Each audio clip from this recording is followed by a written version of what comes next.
Good evening and welcome to live coverage of the RWB International Constructors Championship Season 7. This week's round coming to you from a rather damp, drizzly and, well, stereotypically British summer weather at Donington Park, just next door to East Midlands International Airport. I'm Rob Lomas and I'll be taking you through this evening's action. We've got about 12 minutes or so here in qualifying. Currently looking at Peter Varga at the moment in the BMW M2 Cup car. The two different classes here, M2 Cup and GT4. Currently well offline at the moment. Thankfully, I think he's just letting a gaggle of GT4 cars through at the moment. Good turnout in the in the M2 Cup field as things stand. Likewise in the GT4 field for what is going to be an interesting evening's racing, especially for the those who have entered the Maserati Gran Turismo, a car which doesn't actually have traction control or ABS, so this could be quite interesting. The 12-minute qualifying session on a relatively short circuit like this is always going to be quite interesting. I don't think anyone's going to be able to really say that they've had a clean lap. To be quite honest, there's cars trying to find a gap here. They're currently looking at Varga now in the M2. Is he going to go on to a lap this time around? There's Marco Badowski in the Porsche. Porsche looking very strong in practice, in fact, actually, as Badowski just behind Jack Alexander in the in a Porsche 1-2 actually in practice, so they're looking quite strong indeed. There's Hugo Gomez in the Mercedes AMG GT4 heading down the hill towards the Melbourne hairpin. He's got an M2 Cup car just in front of him.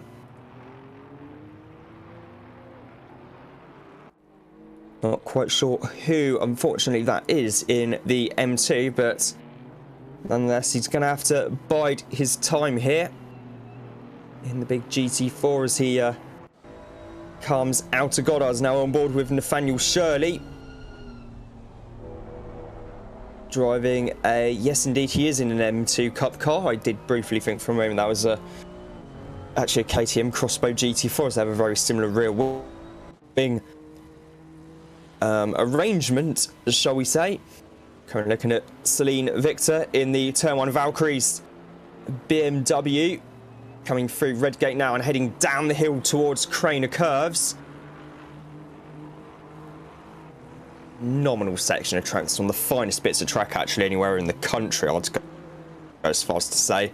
And bring it over to the left-hand side, hold on the brakes for Old Hairpin. The actual original Old Hairpin's just out of shot, unfortunately, and then used to be much further out than where it is. Used to back in the back in the 1930s at least it was. Now looking at Dan Birch in the Aston Martin GT4. Birch currently 24th at the moment.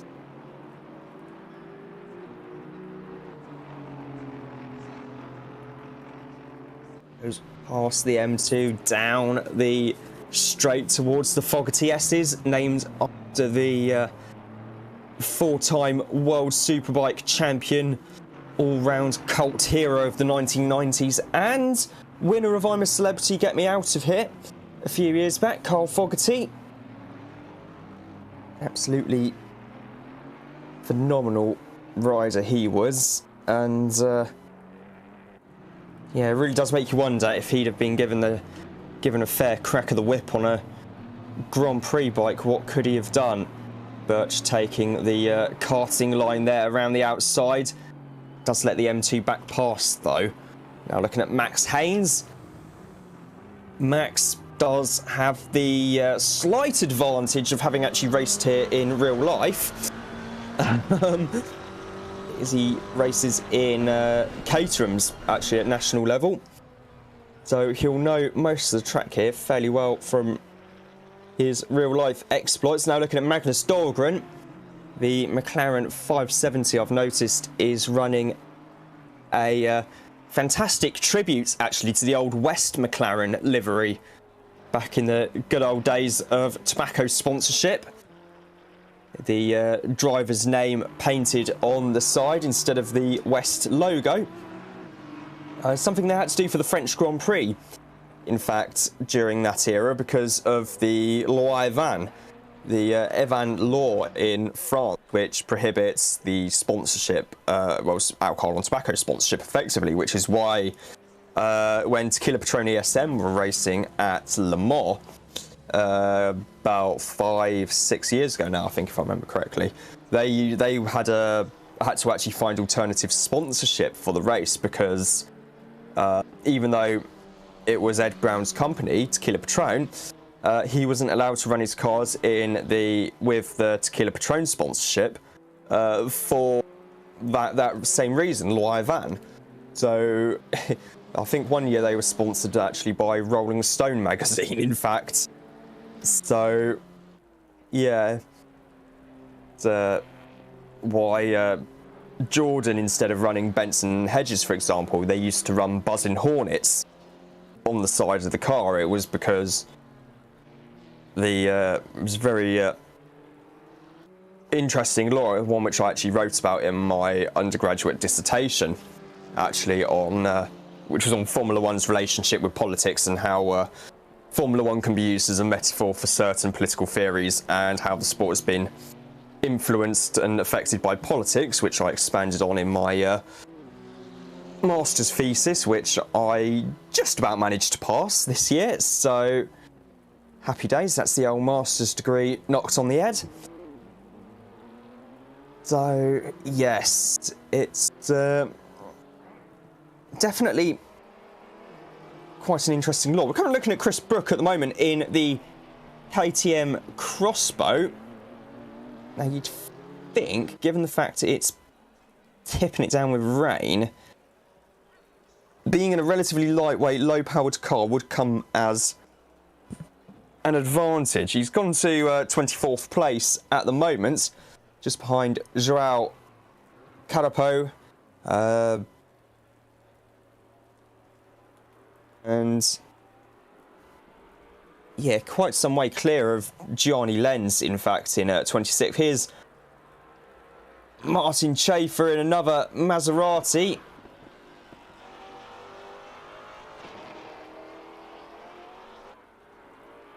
Team name, is this better, Rob? Yeah. Oh, bloody hell, mate. He is having a right job trying to actually keep this thing pointing. You could just see through crane of curves the way the car was squirming around there. Of course, the Maserati doesn't have traction control or ABS, so he is having one. Same with Johnny Lenz. Same with Red in the 54 car. They are all having one hell of a job here. Oh, you can just see the back end starting to step out there through Coppice as well. It's a very interesting handling car in these conditions, it must be said. The big Maserati car, which was of course built for one make racing, hence why it doesn't have traction control or ABS, and then got BOP'd by the SRO's GT4 specs. So well, a bit like the original GT3 class back in almost 20 years ago.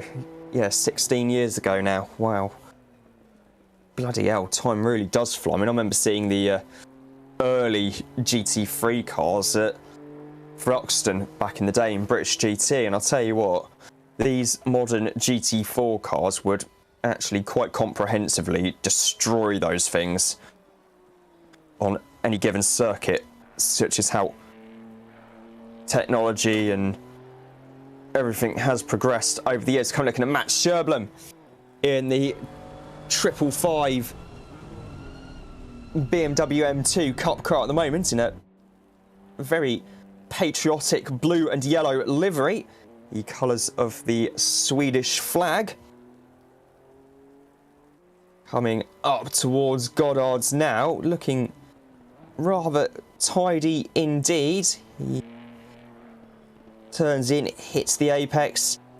Be quite careful on the exit of that corner as well. It is downhill as you turn in, so you think you can put the throttle down and actually just the back end starts to come out a little bit.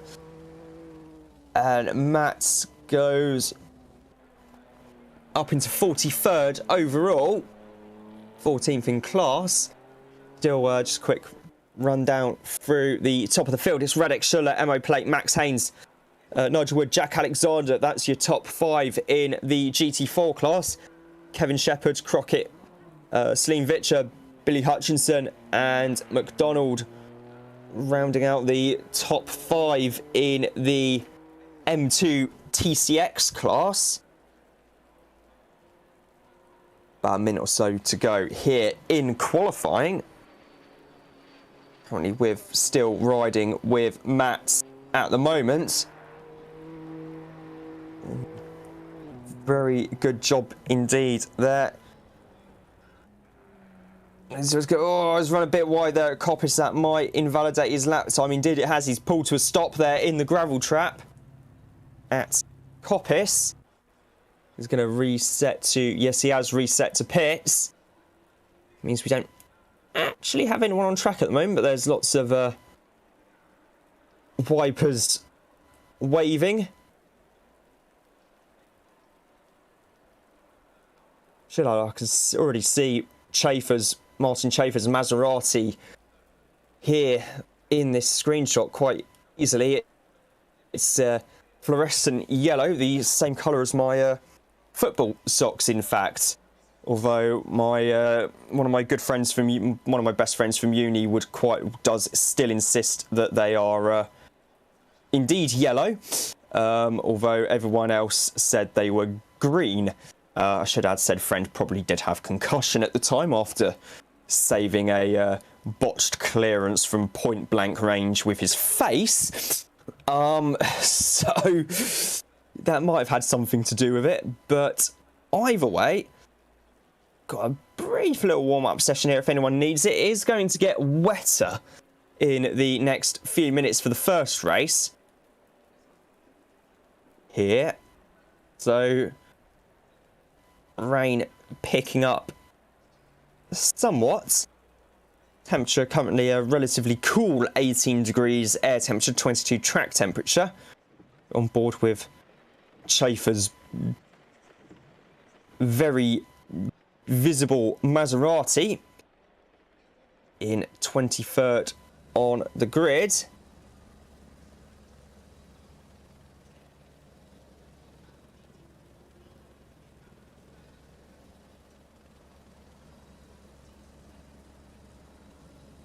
So from 13th down, it's Magnus Dahlgren in 13th, ahead of Sergio Lemke on row 7. Then it's Toby Atkinson and Jack Mason on row 8. Hugo Gomez and someone in a Camaro on row 9. I think maybe Debug? It might be Debug on row 9. Then Xavier Eugene and Craig Gilbert-Wood rounding out the top 10. Sorry, top 20 rather. Damien Lowe in 21st ahead of Mad Owl in 22nd. Martin Chafer in 23rd in the Maserati alongside Begg. Carapo in 25th ahead of Chris Brook. Then Gianni Lenz, one of the other KOTP entries, and Red Sky rounding out the GT3 field by looks of things. Then we've got top 5 in TCX, which is Peter Varga, Nathaniel Shirley, Shipston, Kevin Shepherd and Rocket. Not 100% sure who the top 12 are, but either way, rain set to pick up somewhat. Usual suspects are all at the sharp end of the field, so likes of Crawford, Eddie Warden, Crawford Brown, Eddie Warden, Radek Schuller, Jack Alexander, Marco Badowski. They're all at the sharp ends of the field somewhere. It's behind Crockett in TCX is Celine Victor. We've got Radek, so yeah, top 13 on the grid. Radek Schuller, Emo Plate, Max Haynes, Nigel Wood, Jack Alexander, Marco Badowski, Adam Kaszowski, Eddie Warden. One of the KOTP entries, Brown, so Crawford Brown, Lesson, Bunner Wrightsma, Magnus Dahlgren, Lemke, Atkinson, Mason. That's your top 16. And Max putting his clearly putting his real world experience to very good use. Is actually quite funny. I was talking to someone at the Williams Racing pop-up shop at Westfield in Shepherd's Bush in London at the weekend while in the queue for the sim, going, oh, I recognise Sammy Matty Trogan's name. He races in the Nürburgring Langstrecken series, and I've produced a few rounds of that for the world feed for Radio Le Mans. And Canapino's really well-known professional driver in Argentina as well, phenomenal sim racer. And we were talking about whether sim racing might replace go-karting as a viable entry step into motorsport in the future, and that's going to be very interesting to see, I think. But we're coming up now towards Goddard's, the final hairpin here at Donington Park.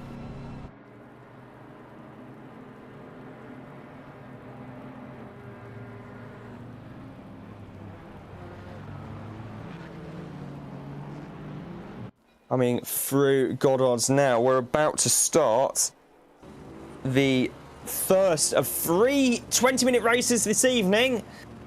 Once they get to the start-finish line at least. Or the bridge, and it's go! It's a good start there by Radek Schuller, able to hold the lead. He's got the inside line. Emo's going to go to the outside line. He's going to be... Oh, I thought it's going to be a little bit vulnerable there from Max Haynes. Max holding on to third place there. Battle between the Porsches breaking line. Max did get the... I don't think he got the best exit out of Redgate. Still focusing on Radek Schuller at the moment. It's going to be... Yeah, one of the Porsches there. It's going to be Alexander battling with Haynes. Now Alexander, in fact, gets to position and moves up into third place. Currently looking at Eddie Warden at the moment in 6th in the Ginetta GT4.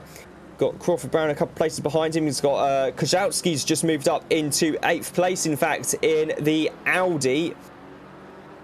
There's another Porsche in the mix as well. That's Badowski. There's Damien Lowe running off through the gravel trap there in the Mercedes. And just getting passed by one of the M2 Cup cars. There's another one just backing off there. I think that might have been Matt Sherblum getting past him. Damien down in 28th in class. Only Red Sky behind him in the Maserati. It makes me wonder if Red Sky's actually made the start or not. There he is, past Sherblum through the Fogarty S's and heading down the hill now. Now looking at Xavier Eugeni in the big Camaro. Got battling away with Debug and Ian Begg. And Begg just getting the position there on him. He's got I can see Chafer in the background ready and waiting as well. There's Adam Kaszowski in the number 919 Audi, currently in 8th place overall. Trying to hold off Crawford Brown. There's Eddie Warden in the...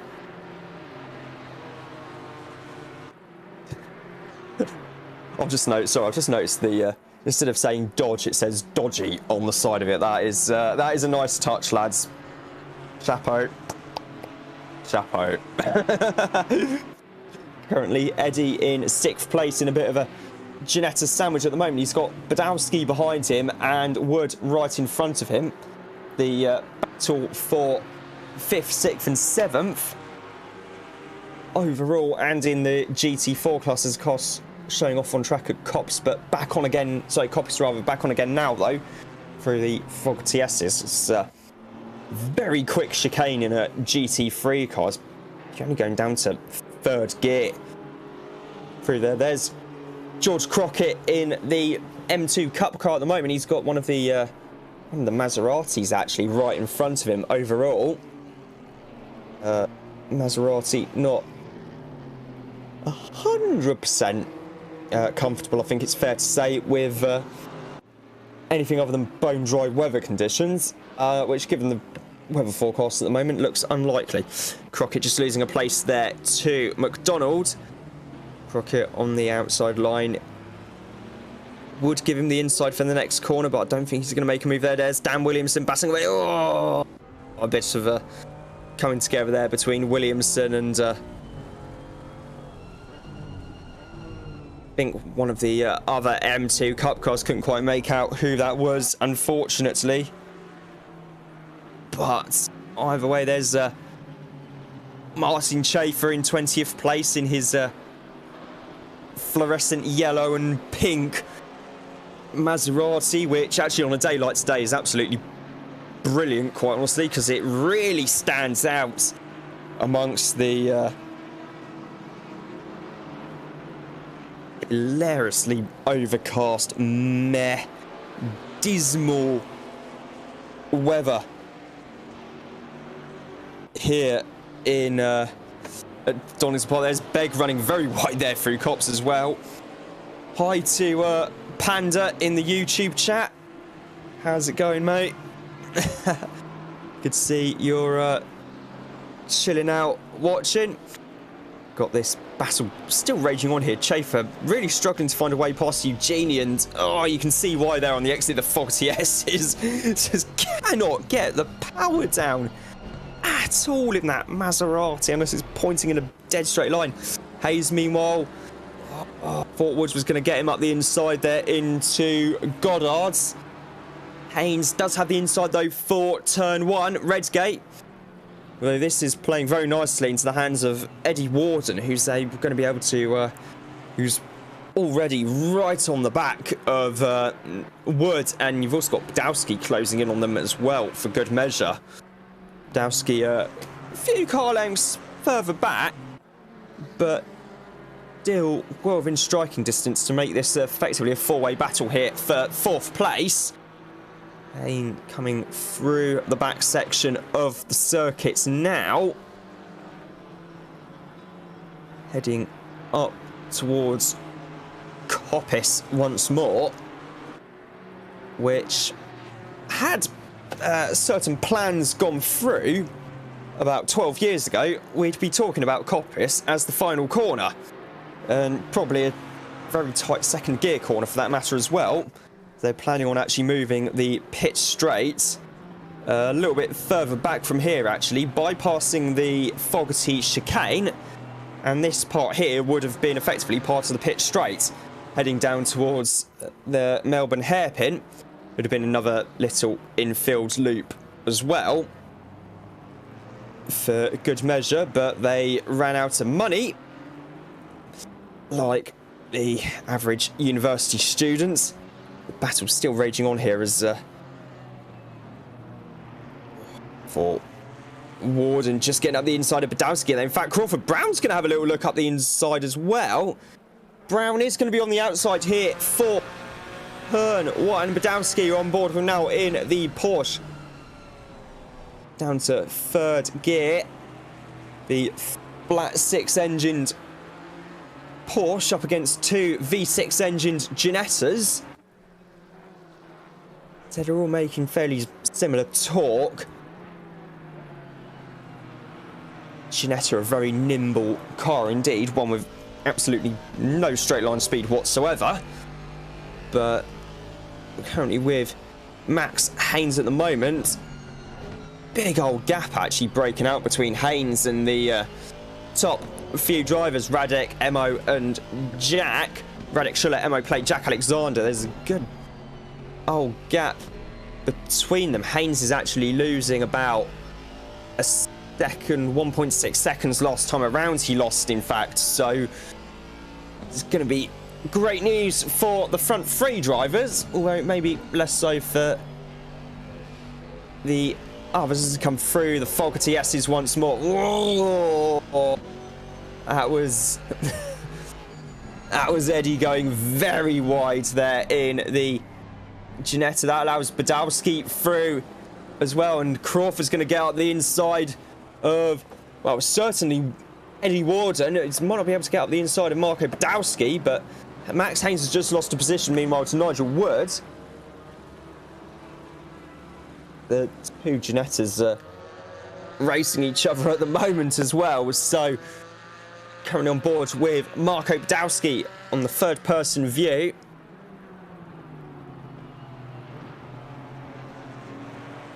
Through Redgate once more.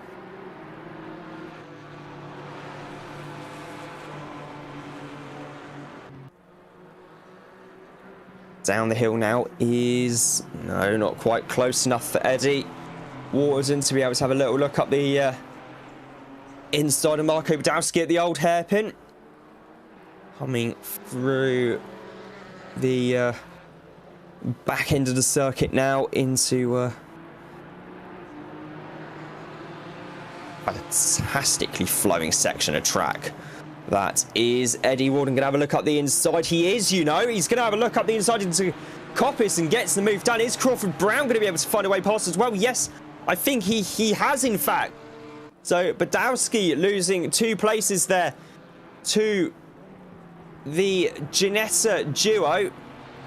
Thought he was going to have a little look up the inside there into the Fogarty S's. Not quite close. So he's got the Aston Martin of Dan Birch right behind him.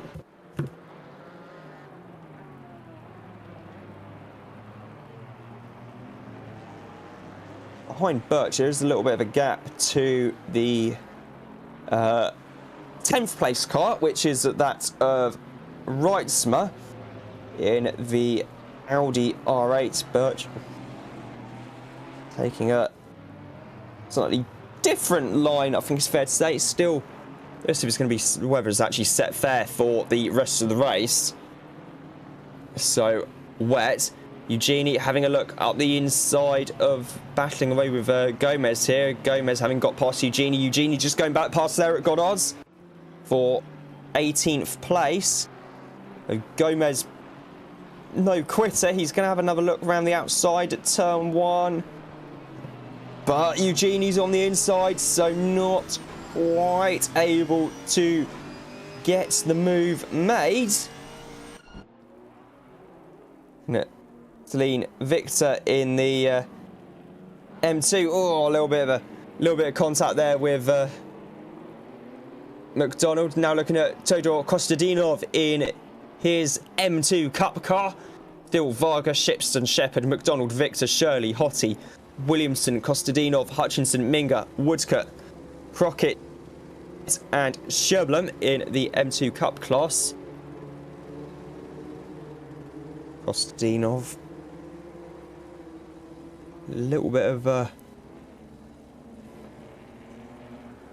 mini no man's land of sort there.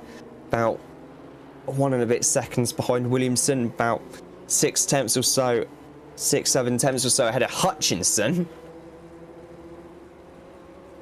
No doubt he'll be pushing on. So, a little nudge there between Warden and Haynes. Crawford Brown able to go alongside at the very least, but is he going to be able to have enough to maybe get past? No, not quite. On board with Haynes at the moment. Coming down the hill through Craner curves now.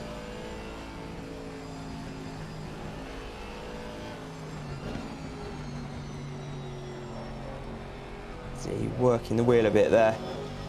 Try and steady bring the car over to the left-hand side. Get the best possible turning for old hairpin. Steady the car up a little bit. And heading now down another gear into third. Through the back end of the circuit. A bit of a mistake there from Haynes, and that's allowed both the Ginettas through and Badowski.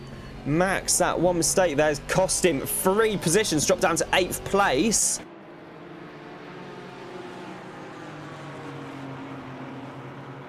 Things seem to be getting better as Badowski set his fastest lap last time around. That was Matt Sherblum just getting out of the way there a little bit in the M2 Cup car.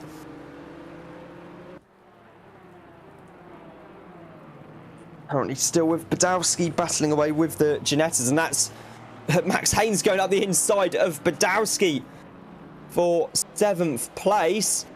Badowski now back down to 8th. Battle, they're knocking. Trying to knock 7 bells out of each other, and in doing so, they're letting... I just vaguely saw Emma plate in the distance going around Redgate from the far end of the pit straight, so Emo's in 3rd behind Jack Alexander and Radek Schuller.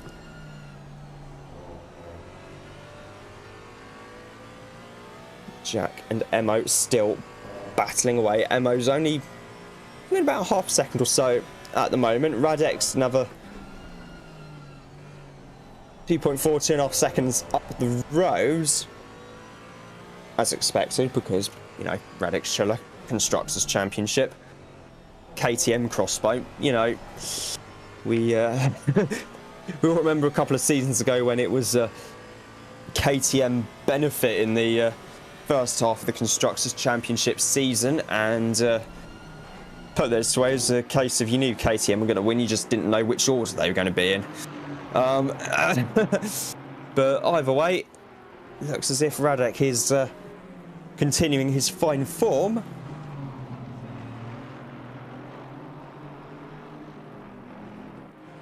Battle still raging on between Badowski, Haynes and Birch.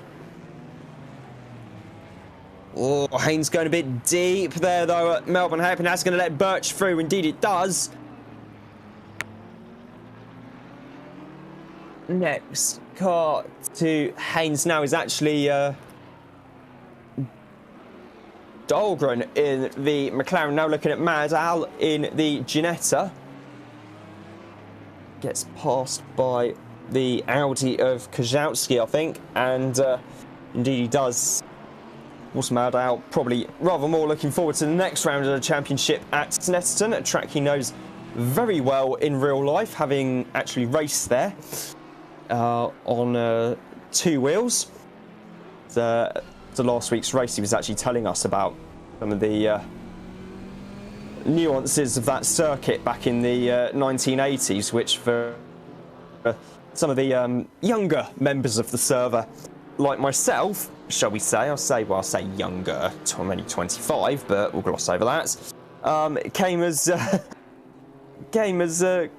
quite the eye-opener, it must be said, as to just how fast a track Snetterton was back in the day. I mean, I still remember watching the old layout growing up in touring cars, and it was phenomenal to watch just how quick they were, even then during the Super 2000 era, let alone during the NGT. Oh, there's a spin there for Jack Alexander. Whether he was on his own, whether he was helped into that somewhat by MO or a TCX car, we're not 100% sure. There's Dan Birch in 8th place, just going past one of the Maseratis. That's not Schaefer, that's either Lenz or Red Sky. Past another M2 Cup car now is this battle between Badowski in front of Birch and Haynes. Badowski's actually pulled out a second or so we're guessing it's between the latter two. There's Ian Begg in the BMW. There's Mo Plate now, 2nd place in the Alpine. Jack has managed to hold on to 3rd, actually, to be fair. Lost a good few seconds. Well, 2.5 minutes to go with Radek another 4 seconds up the road. I don't think they'll be catching him. That Dahlgren's McLaren, he's got Atkinson right behind him. So they go past one of the M2 Cup cars once more.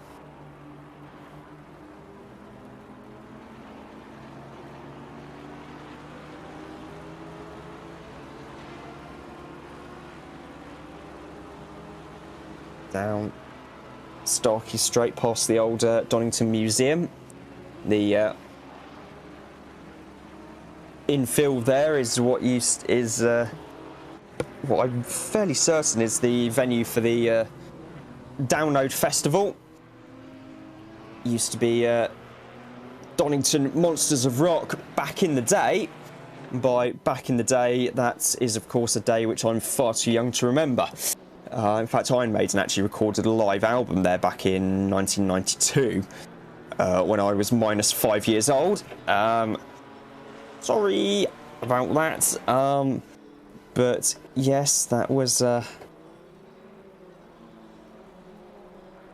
some fair time ago. On board with Crawford in the Ginetta at the moment. He's got Eddie right in front of him. Oh, big old slide there, just trying to get around the M2 there in the dodgy Viper GTS VR. The version of the Viper that was built up in Garforth in Yorkshire.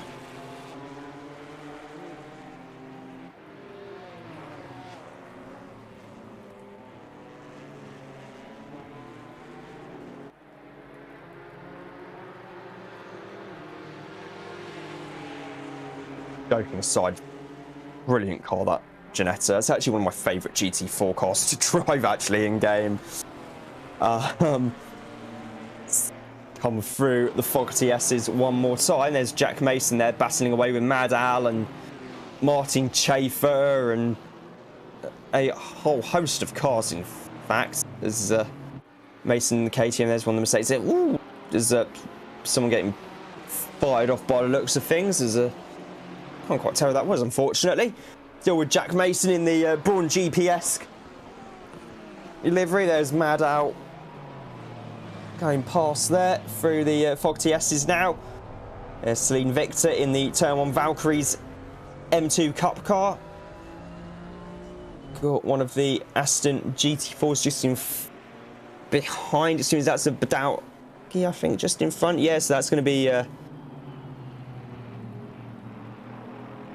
the battle with I think Birch and Haynes currently on board in the M2. The little white screen saying final lap, you can see just to the right hand side of the driver's steering wheel is driver's wrist is a kind of similar to the Magnetti Morelli in-car marshal system they have in the World Endurance Championship and in a lot of sports car racing series nowadays. Gives driver an in-car view as to what flag's being waved, whether they're getting whether the blue flag is for them or not, etc., etc. So it's quite a smart inclusion from BMW M GmbH to include that from the factory. I say BMW M.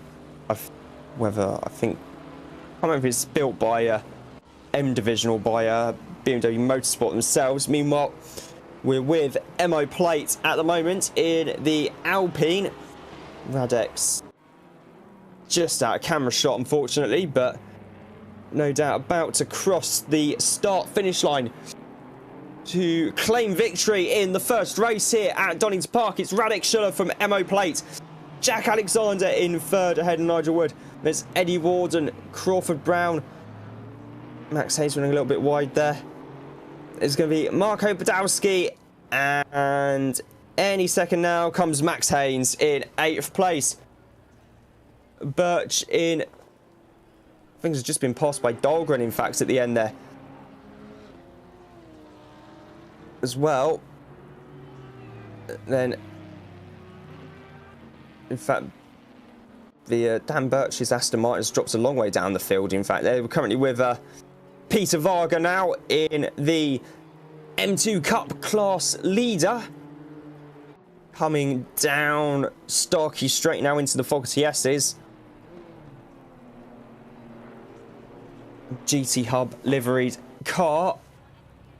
There's Chris Brook in 23rd place. It was Debug 13th, Kozłowski, Lesson, Chafer, Al Gomez. Someone else, Mason, one of the KTP drivers, Mason. There's George Crockett in 39th place there. Behind it's in M2, it's Varga, Shipson, McDonald, Shirley, Williamson. Kostadinov, Shepard, Victor, Hottie, Hutchinson, Crockett. Your top 11 in the M2 class. Of course, let's not forget Matt Sherblum was there as well. There's Johnny Lenz crossing the line after. Behind Mad Al, it was Gomez, one of the KTP entries, and now we're looking at Nathaniel Shirley.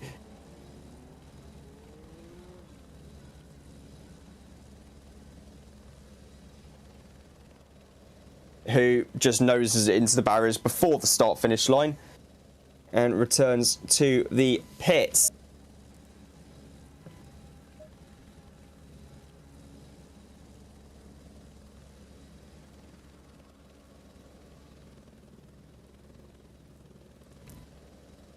If George Crockett is watching this back, to answer your question, the Maseratis don't really like the wet terribly much. They they very much prefer dry weather conditions. They don't really function when it's raining, unless you're going in exactly a dead straight line, then in which case it will still find a way to move towards the left or the right. And good luck actually trying to get the thing stopped as well, for that matter. Come to think of it, because, yeah, gonna have a pretty interesting time of it, to say the least. So, yeah, it's definitely a very interesting car to drive. That's might be putting it fairly mildly, as I admit, but now looking at the grid here, we've got 2 and a bit minutes. I'm just going to quickly run downstairs and have a glass of water quickly. I'll be right back in a sec.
And just in the nick of time after one's father requested to try a can of Imperial Stout. Just the 15%, I should add.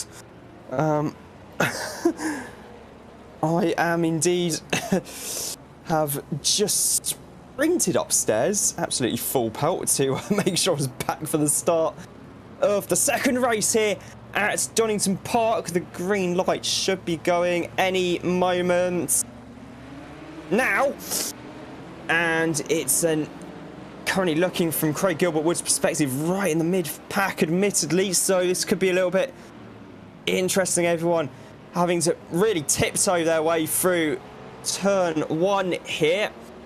Got Eugenia ahead of him, low behind him. Fortuitously, it is due to dry up a bit between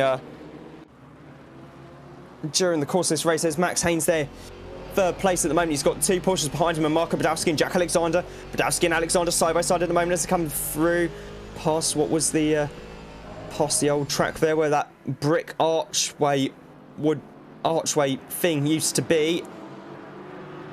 No, I'm not joking, that used to actually be part of the circuit back in the 1930s. Currently looking at Adam Kaszowski at the moment in the KOTP Audi. Got the Porsche Wood up the going up the inside now, and that's going to help let the Ginettas through. Ginettas desperately tried bump drafting each other down Starkey Straight towards the Fog TS's. Battle here as Warden manages to go in front of the chicane, and then there's a little bit of contact, and Warden has to back out, and then turn lets Crawford. Brown keeps his foot in and manages to go past the pair of them on the run into the Melbourne hairpin now.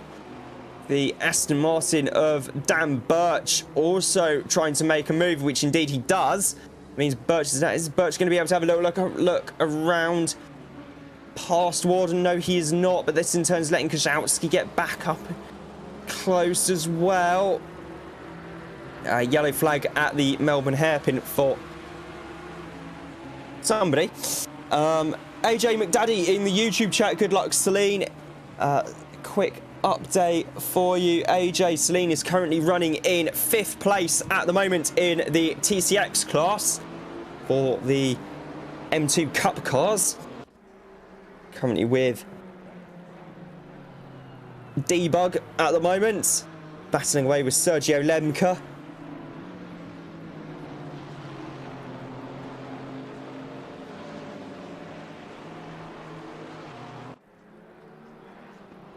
Oh, as one of the McLarens goes a bit wide there. That's Dahlgren in the McLaren going just going a little wide there on the part of the circuit. I don't think he lost any positions though. Currently with George Crockett at the moment. He's got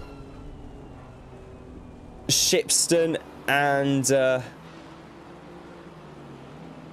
right behind him. Shepherd right in front of him. There's battle raging on. There's Jack Mason actually in the KTM Crossbow. Just getting passed by Shipston. In fact, is the 666 and McDonald going to be able to find a way past as well? I don't know. The KTM should be better on the brakes because it weighs nothing. Well, next to nothing. It's got a carbon chassis. And indeed, Mason is able to get back past. Victor has actually dropped down a few positions. Must have been some kind of a contretemps or something on the opening lap. As Hutchinson and Hottie have also lost a load of positions in the M2 Cup class. Currently still with Chris Brook at the moment, 23rd in class. Still ahead of Joao Carapo. Damien Lowe's dropped a couple of positions there. Just then, you got Gianni Lenz losing a position as well to one of the Aston Martins. You got Jack Mason's, in fact, lost 12 positions, in fact, excuse me, down to 28th place. And you got Red in the Maserati, who is not so much driving the car at the moment, but more clinging on for dear life.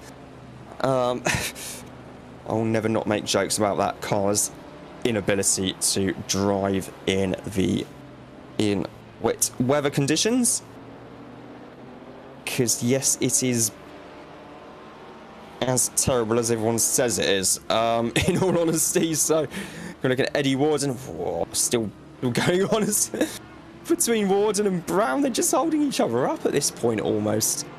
You got bringing Birch and Badowski and Kozłowski all into the mix. Oh, a bit of contact there between Birch and Badowski. Downturn lets Kozłowski through. Just need past Badowski. Is he going to be able to get past Kozłowski? Not quite.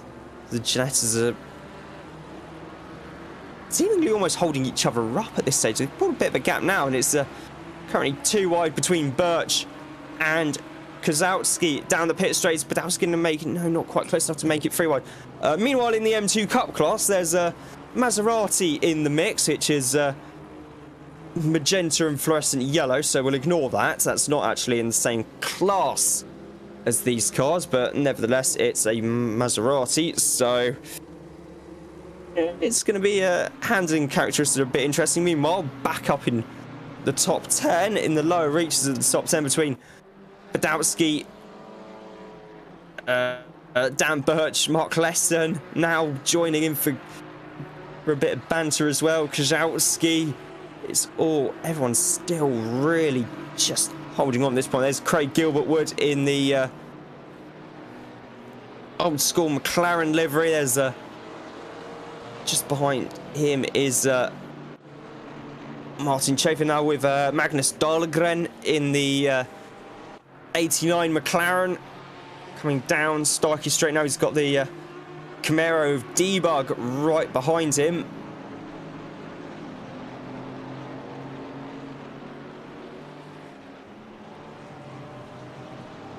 They're now with Joao Carapo, now with Toby Atkinson in the Aston Martin, just ahead of Sergio Lemka.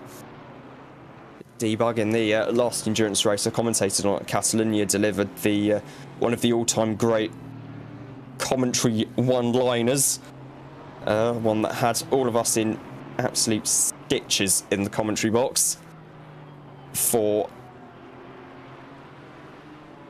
just how unexpected it was. It's Kevin Shepherd's battling away with the one of the Maseratis. We don't quite know which one, unfortunately, because they're all down the far end of the field. But nonetheless, he's hanging on in there. He's just gone a little wide there at Goddard. That's going to let Shirley that's going to let Shirley through. Not quite. It's not a lot in it, though. There's Niels Jun going well off the track in the Aston Martin there.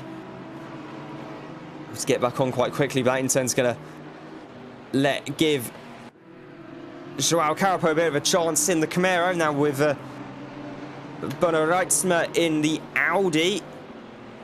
On his fellow Audi drivers, Mark Lesson just in front of him.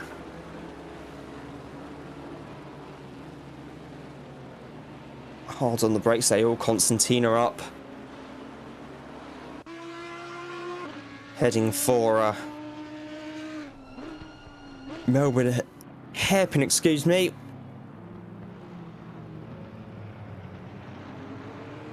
Lemke getting past the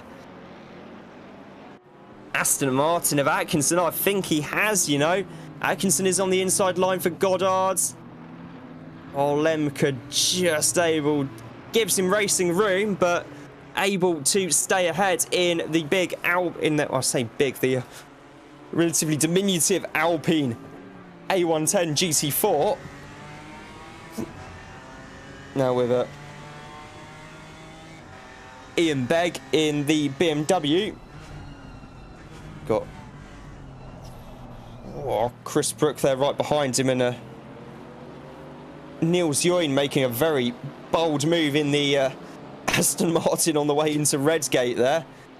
Gets the position, actually gets another position because he gets past Begg for good measure as well. Brooks lost another position there to Carapo.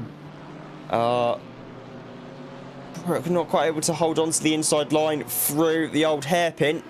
Relatively quick corner as well, I should add.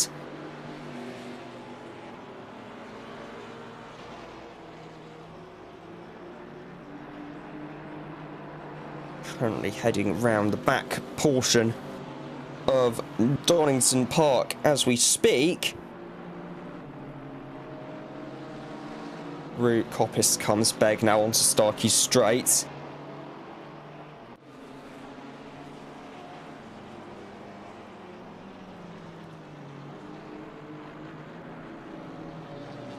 And coming through the Fogarty S is now down towards the Melbourne hairpin. Is Carapo going to be able to have a look up the inside? No, not quite.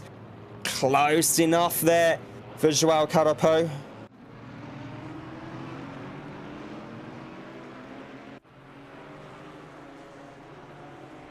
And now back onto the pit straight. We're coming looking at Berno Reitzmer in the Audi in this train of cars, including, well, Lesson Lemke, Atkinson, Dahlgren, Gomez, and Debug, all in this little train of cars here, battling away through the old hairpin. They come now. Phenomenally quick in a GT3 car. I mean, probably bordering on flat out in a F1 car.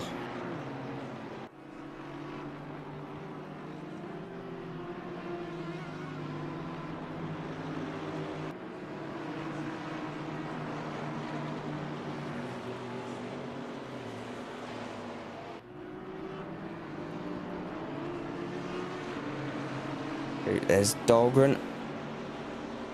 Battling with when the Audis loses a few positions there.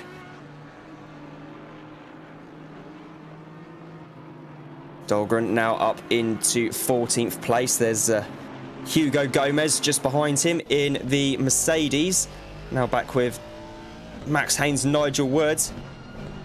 Battle still raging on between them here. Through goes, oh, there's a bit of a collision there, I think, maybe between the two Audi drivers. I'm not 100% sure. Either way, no doubt that's getting looked after. The track conditions have improved somewhat. It's now just merely showing as damp. The rain should pick up, actually, at the end of the race, which means it could be fairly interesting for race 3, unless you're a Maserati driver, then in which case you're probably going to be spending most of the race going backwards and wondering why you picked the Maserati in the first place. As Eugenie and Reitzmer, I think, were involved in that little contretemps, shall we say. Ava dropped along with down through. It's still Varga, Shipston, McDonald, Shirley, Crockett, Williamson, Costadino, Victor. There's Giorgio Minga there. Car number 104, just getting past Harry Hottie. For 9th place in TCX class. Then it's Matt Sherblum, Kevin Shepherd, Billy Hutchinson, and Woodcut in 14th place. As Hottie then proceeds to get straight back past Minga at the Melbourne hairpin.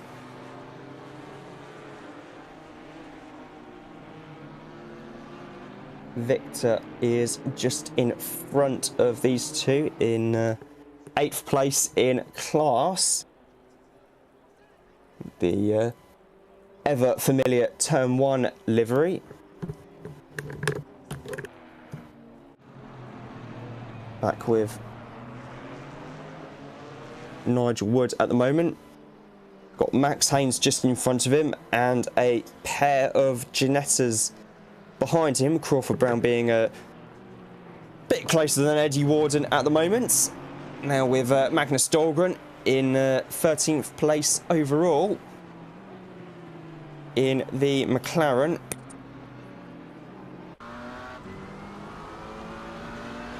Now Craig Gilbert Wood in the another one. The McLaren's just lost a place to Niels Join. The Aston Martin just going through up the inside into Redgate to seal the position. Licking at the stamp and sending it down through Craner curves once more in towards the old hairpin.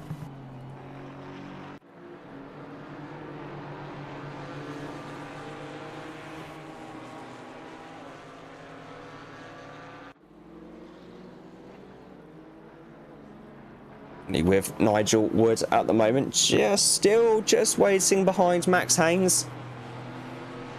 Got a good run out of the Fog TS. They're going to pull alongside on the run down into the Melbourne Hairpin. Is Nigel Wood going to be close enough to get past into Melbourne Hairpin? Yes, he is. He's going to be able to get stopped in time, though, and hold the inside line just about. He's going to have the inside for Goddard now as well.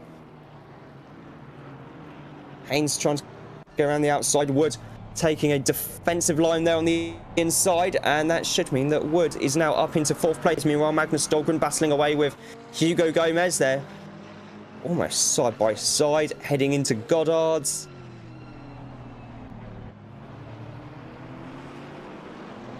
Gomez not quite close enough to be able to make the move. So, battle for 13th place rages on there. You've got Debug waiting just behind them in the Camaro as well.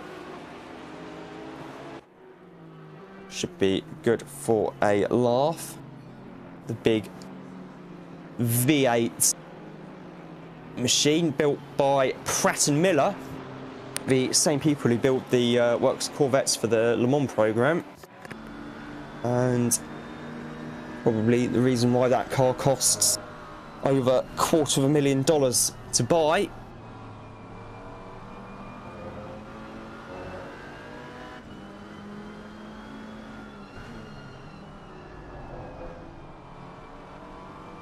Deal with Dahlgren. He fends off Gomez. The gap staying fairly constant, around a third of a second. Heading into the Fog TSs now.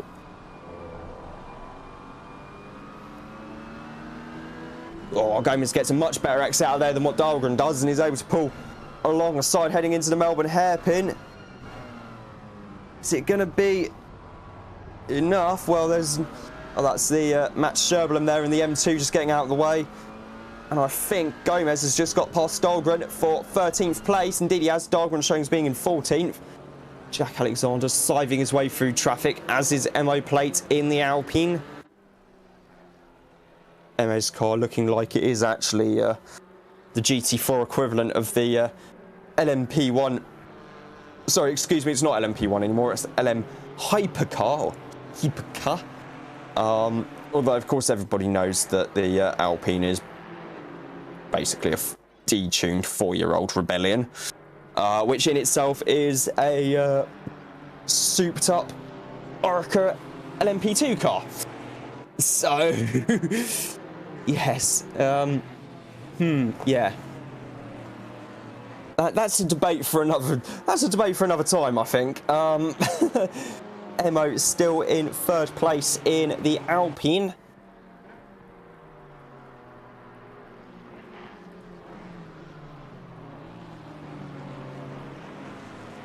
About 1 minute 40 per lap. Jack's about 3 seconds up the road. No idea where Radek is in relation to Jack. There's Jack there. Radek might be a bit further. Doing top drivers, the guys at the front doing 39s, 40s at the moment in GT4.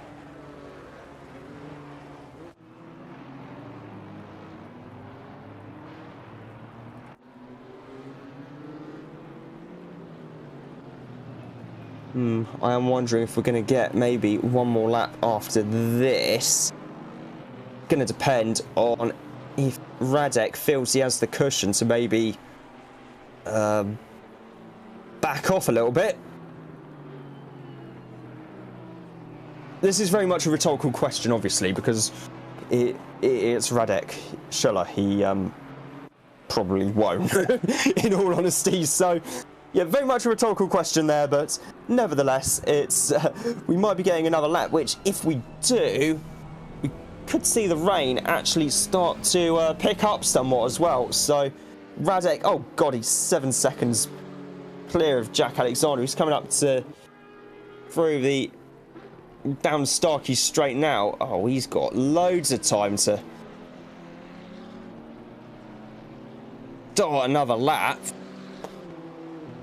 Oh, he got the time in the world. So we are going to be getting another lap here at Donington Park. Radek only has one corner to go, and I know for a fact it's definitely not 26 seconds to get from the exit of Melbourne hairpin to the start-finish line. I mean, even with me driving, it wouldn't take half a minute. So, yes, it's on board with Adam Kozłowski at the moment, coming down onto the brakes towards the old hairpin.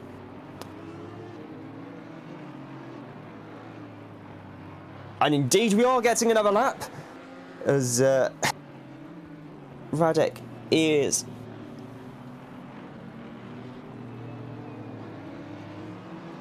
some way clear of the start-finish line, in all honesty. He's, yeah, quite a long way clear of it, as currently looking at Sergio Lemke in the Alpine, battling, trying to get past one of the M2 Cup cars there. He's got Kozłowski on one side. Oh, well, that was a bit of a... Yeah.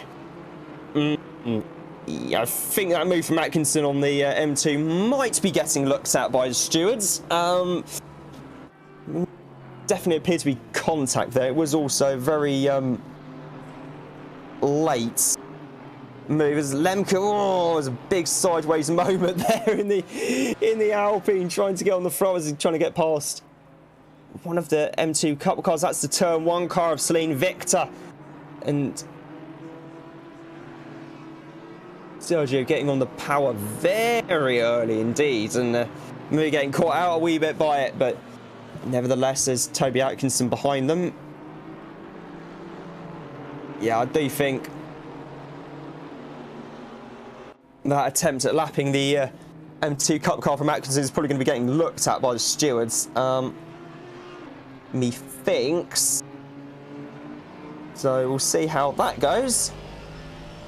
Currently on board with Max Haynes at the moment. Radek Schuller wins race 2 here. He's done the double. Lemke going, Emo rather going a bit wide there, but still able to hold on. Just about that's Jack Alexander crossing the line second. There's Emo Platin third. Max Haynes fourth. Nigel Wood fifth. Eddie Warden sixth. Crawford Brown seventh from Marko Podowski. Dan Birch and Adam Kozłowski rounding out to the top 10. Is Sergio Lemke, Toby Atkinson, Hugo Gomez, Debug in 14th.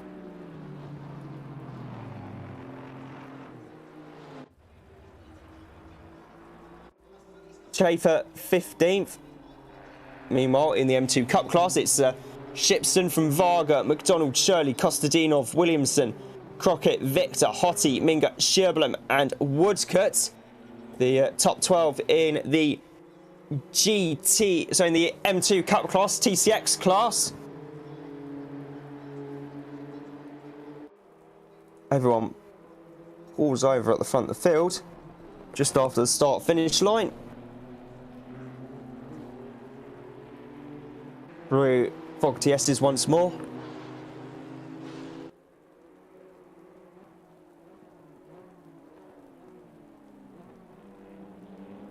Down the hill through the Melbourne hairpin and up towards Goddard's for the final time. Varga is only about half a second or so behind Shipston here, so not going to be close enough to make a move. Have a little cheeky look at getting past, but nevertheless, there's Shipston and Varga crossing the line there.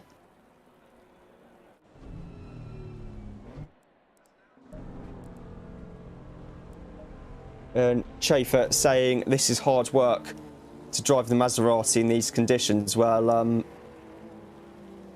visibly, yes, even from our end, it looks fairly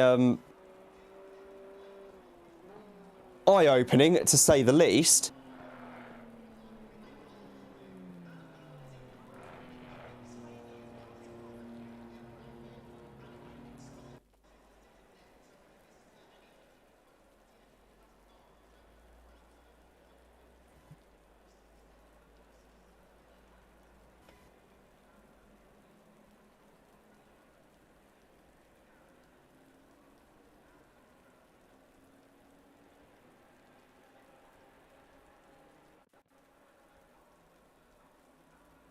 And that was race 2 at Donington Park. Race 3, it's 8 o'clock in the evening. It's cold. It's wet. It's quite dark, admittedly. Not that this matters for any of the Maserati drivers, because they're all so fluorescent we can actually see them from quite a long way away. I'm getting another swig of water quickly. I will be right back in a second.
And we're just waiting for the green lights to go now, and we are racing again here at Donington Park for race 3 in the RWB International Constructors Championship.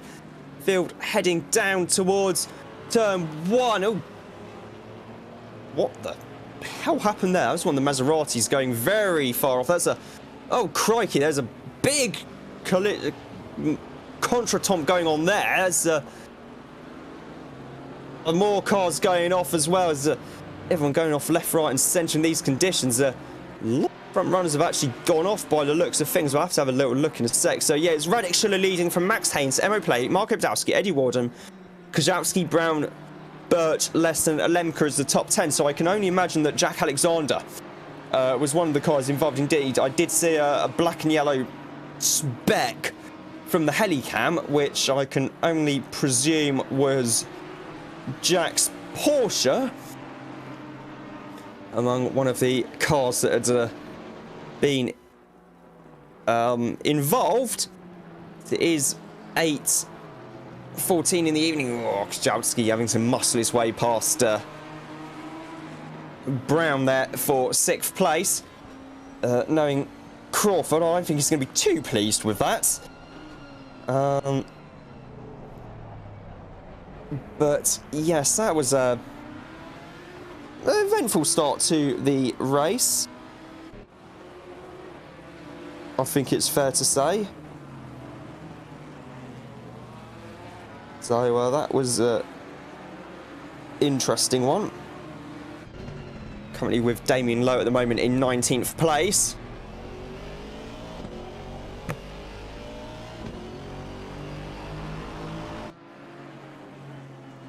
Currently in the Mercedes, car number 97. There's just wide there, maybe a little bit of contact perhaps. I'm not 100% sure between Lowe and Atkinson. Atkinson, I think, desperate to try and actually make up a bit of ground here. The likes of Jack Alexander already well and truly making their way back up through the field. He's already up in 16th place. So that already in the class, most people are probably going to see Jack's car in their rearview mirror and then probably jump out the way fairly sharpish. In the TCX, it's Vargo from Shipton, from McDonald, Shepherd, Victor, Williamson, Shirley, Minga, Crockett, Kostadinov, Sherblom and Hottie. They do have the added, I don't really want to call it a bonus because it's not really a bonus as such, of having a few GT4s mixed in as well.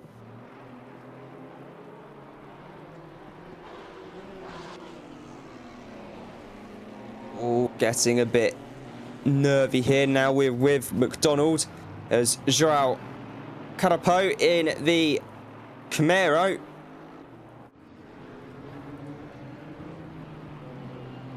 Having a look up the inside of Gomez. Gomez leaving him racing room on the inside of Goddard's, and Carapo in 19th at the moment in the big Camaro GT4.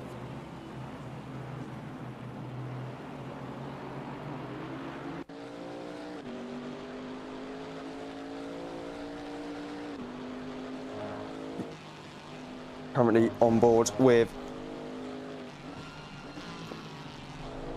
Carapo at the moment in the Camaro, now looking back towards Gomez and Lowe and everyone behind.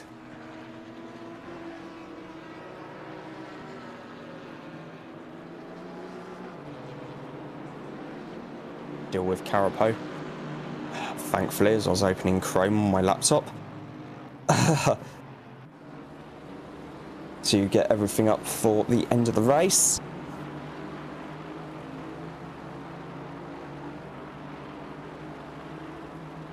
Deal with Carapo, having a look there at Mason, able to get past easily on Starkey's straight, using the horsepower advantage of the big Camaro to get past the live, nimble KTM.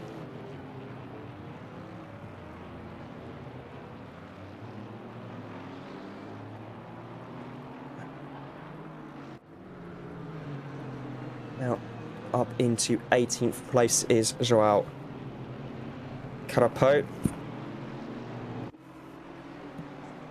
We head on to yet another lap here. Up hard on the brakes now for Redsgate Corner in the night race here at Donington Park. Now back with Peter Varga in the M2. 27th overall. Second in class now is Giorgio Minga. Battling away with Harry Hottie. He's may have lost a couple places there, I think. There's Marco Badowski in the Porsche, splitting the Ginettas at the moment of Warden and Brown. Tell the difference because Crawford Brown's car is in the national racing colours of Scotland, the blue. Not blue, although I still think it should probably be a slightly darker shade of blue as he goes up the inside of Badowski at Melbourne Hairpin and holds on. Though actually looks under the glare of the headlights, it does look like it is actually the correct shade, in fairness. For the throwback to the days of the old Courier Cos team from the 1950s. Currently with Adam Kozłowski at the moment in the Audi.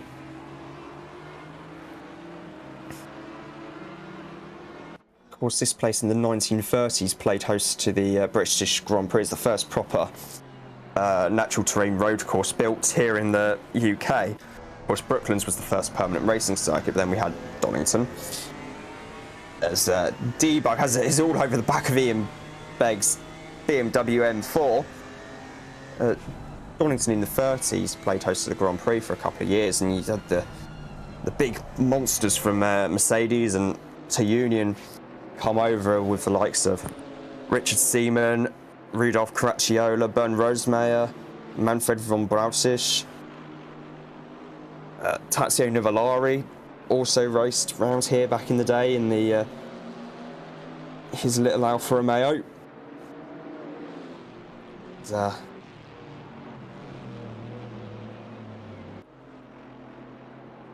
Yeah, much it was a different circuit in those days. Yeah, you still had the section through Craner Curve's old hairpin. It was a bit different back then. Then you had you had this long straight towards the hairpin that was even further past Redgate back in those days. Well, I'll say I call it straight. It wasn't actually really straight. It had a good few little kinks in it. It's the Melbourne hairpin, and then it used to be a much tighter, and then it used to be a fairly sharp left-hander actually at Redgate instead of a right-hander. It's a truly great circuit, slightly shorter than maybe what some of the top drivers of the era were used to, but nevertheless it was still a very good track indeed. Currently looking at Celine Victor at the moment in the Turn 1 Valkyries M2. Now looking at Ian Begg in the M4. Debug right on his gearbox. And Carapo right there with them as well. So Camara's looking quite strong actually around here. And just behind Carapo actually is Hugo Gomez in the Mercedes.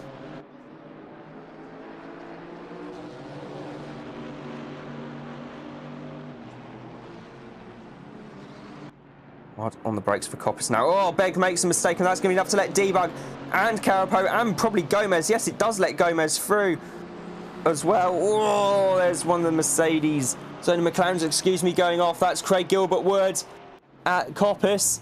Maybe getting caught out by the track conditions there a little bit.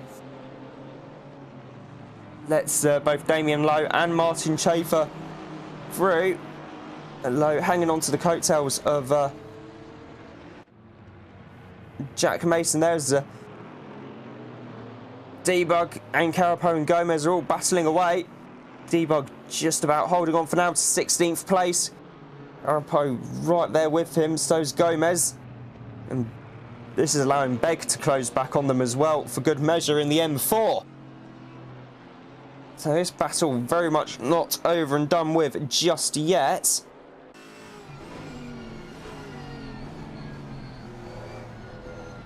Gomez gets past Carapo at turn 1.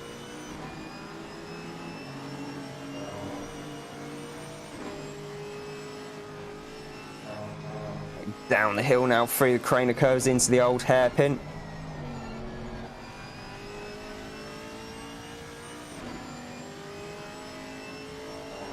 From currently looking inside at Debug's car at the moment. Not that there's that much we can really see, given how dark it is. It is a full-on night race now here, actually, and oh, if this is this, I mean, Donington is the traditional season finale, actually, for British GT.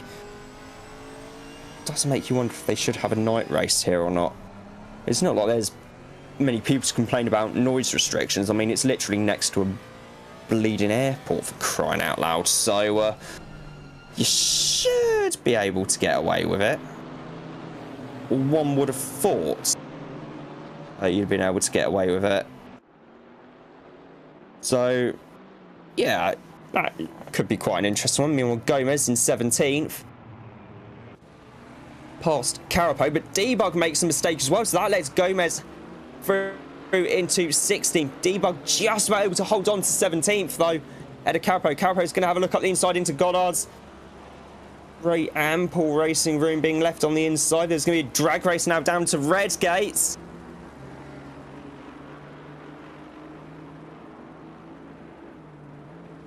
Heading hard on the brakes now into Redgate. Debug again is just about able to hold on. There's seemingly barely a cigarette paper between Debug and Carapo from the helicam. No doubt there's probably more of a gap than there seemed to be, but both racing very hard indeed. There's Ian Begg, who is just behind Niels Join in the Aston Martin. Carapo's actually dropped behind these two as well. I think he may have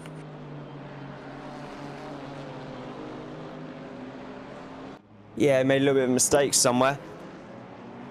Back at the front of the field, it's Max Haynes in second place. He's got MO Plate, though, just half a second behind him. Radek Schuller's already 5 seconds clear of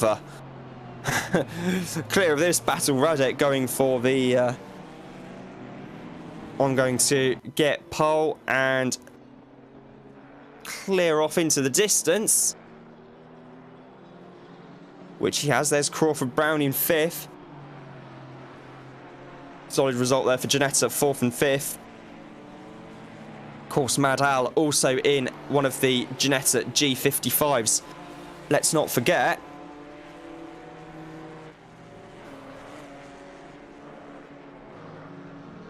Everyone flashes past the static cam there on the way into down at the bottom of Craner Curves. Absolutely cracking shots through there. About 6 minutes to go. It's Radek Schiller, Max Haynes, Emmo Play, Eddie Warden, Crawford Brown, Mark Abdowski, Dan Birch, Sergio Lemke, Jack Alexander, and Lesson rounding out the top 10 in GT4. Currently with Crawford in the Courier Cost car.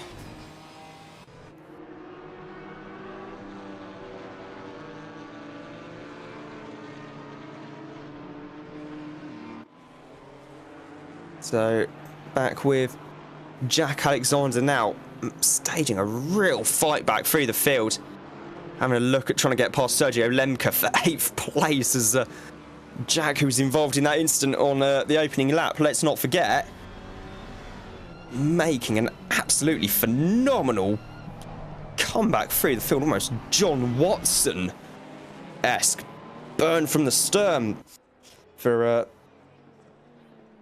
those of us who are old enough to remember when John Watson was actually racing in Formula 1, so not me then. Back when he was driving for McLaren. Watty, very good driver indeed. Turned commentator for GT World Challenge Europe. Currently with Mo. At the moment, there's a gap between Jack Alexander's now right next, right on the gearbox of Lemke. Hopefully we can see this. Now we're going to look at Williamson battling a random Maserati and not quite able to get past the Maserati. Instead, it's still McDonald, Varga, Shipston, Shirley, Shepherd, Victor, Williamson, Kostadinov, Minga, Hottie, Crockett, Woodcut, Sherborne. That's the run through the TCX field here at Donington. There's Dan Birch, as well as Jack Alexander has in fact got past Sergio Lemke for 8th place. Should be closing on this battle relatively, maybe not actually. He's got 4 seconds to make up to the back of Marco Badowski. A little bit of traffic as well, so might not be able to, but nevertheless, that is still a phenomenal comeback drive from Jack there. Oh, as Dan Birch goes off into the grass. Whether he was helped or whether it was through no fault but his. Not 100% sure, but either way, that's going to be drop him down the field somewhat as Jack Mason battling away with Martin Chafer.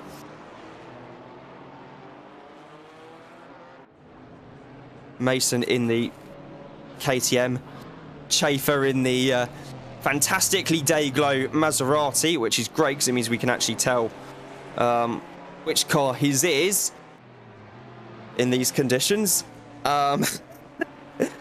Eddie Warden in 4th at the moment, right on the gearbox of MO plate in the Alpine. Back to Mark Lesson in the Audi R8.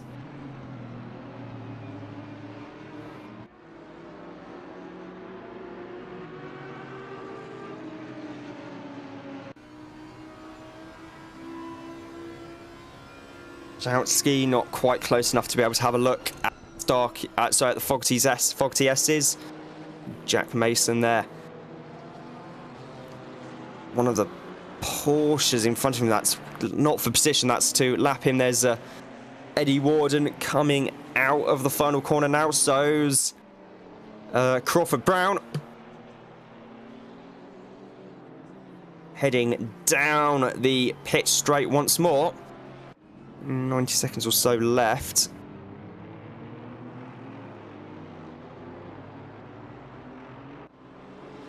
I think Radek is sufficiently far ahead that we might get another lap here. I mean, Jack Alexander's closed the gap to just 3 seconds between himself and Marco Badowski as Xavier Eugene and Hugo Gomez are battling away for position. It's Martin Chafer in his Maserati. Team name, is this better, Rob? No comment. Yeah, he's battling away with Damien Lowe there. Oh, Damien's also battling with one of the McLarens, but that's not actually for position. I think that might actually be Magnus Dahlgren putting a lap on him. I think that is Magnus Dahlgren putting a lap on him, in fact. There's another Porsche behind him as well. That's also not for position. That's to lap him as well.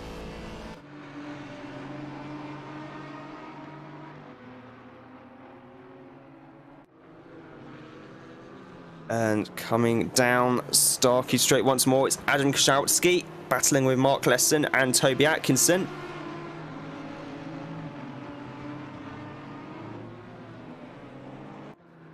Kaszałski and Lesson, there's nothing in it between them, and this is letting Atkinson really close up. We're on the final lap of the race here. As we speak, Atkinson in 13th, just holding a watching brief at the moment, knowing that there is still one more lap to go. There's Debug in 18th place. Another good run from him. He's got Niels Join just in front of him in the Aston Martin, and then he's got Joao Carapo just behind him in the Camaro. There's Damien Lowe still hanging on to Chafer. There's a bit of contact there between Chafer and Begg. Goddard's, there's a Porsche in the mix as well. That's not actually for position, that's trying to pick its way past and lap them. Very tense moments indeed. Low right there. Going to have to be aware of the fact that this battling is letting Jack Mason catch up on them.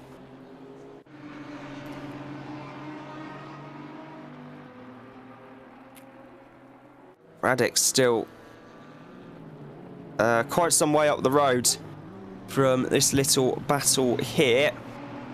Kozłowski, Atkinson, Mark Lesson as well, just in front of them for that matter.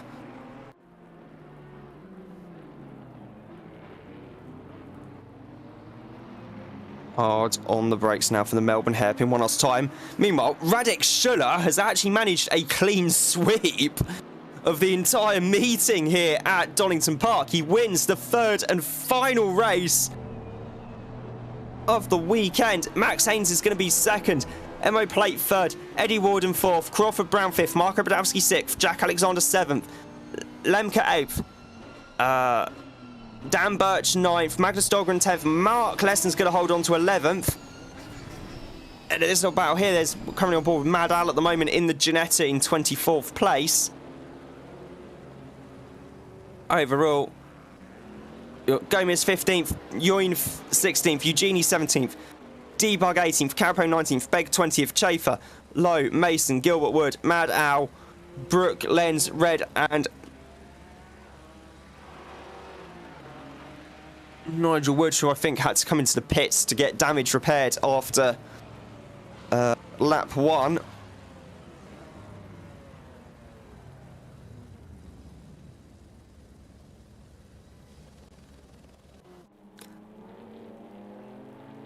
Currently with Peter Varga at the moment. Second in TCX, behind George McDonald. Got Tom Shipston in third, Nathaniel Shirley fourth, Celine Victor fifth, and Williamson, Shepherd, Costadinov, Minga, Hottie, Crockett, and Woodcut, rounding out the the TCX field. For the M2. And that was the end of race 3 here at Donington Park. Another phenomenal evening's racing. And indeed, that's going to do wonders in the Constructors Championship. If I have a look at the results. Oh no, wait, I can't have to sign in through Steam. The results are all on the website anyway, I should add. Yeah, trying to log in via Steam while commentating. It's quite difficult, I think it's fair to say. Meanwhile, coming up on RWB International, on Friday night, we have the latest round of the I Can't Believe It's Not ACC series on Race Room in the GT3 cars. And we got Balance of Power Season 2 on Saturday night as well. And we have Monday Arrive and Drive Fun Session on the 11th. And then on the 16th, rapidly coming up in just 11 days' time, in fact, we have round 4 of the Endurance Championship, the 12 Stunden vom Nürburgring, the 12 Hours of Nürburgring, on July the 16th. Going to be another cracking race indeed, especially if the other endurance races have been anything to go by. My thanks as always to Nate Newcomer for hosting the stream. I've been Rob Lomas, and as always, it's bye for now.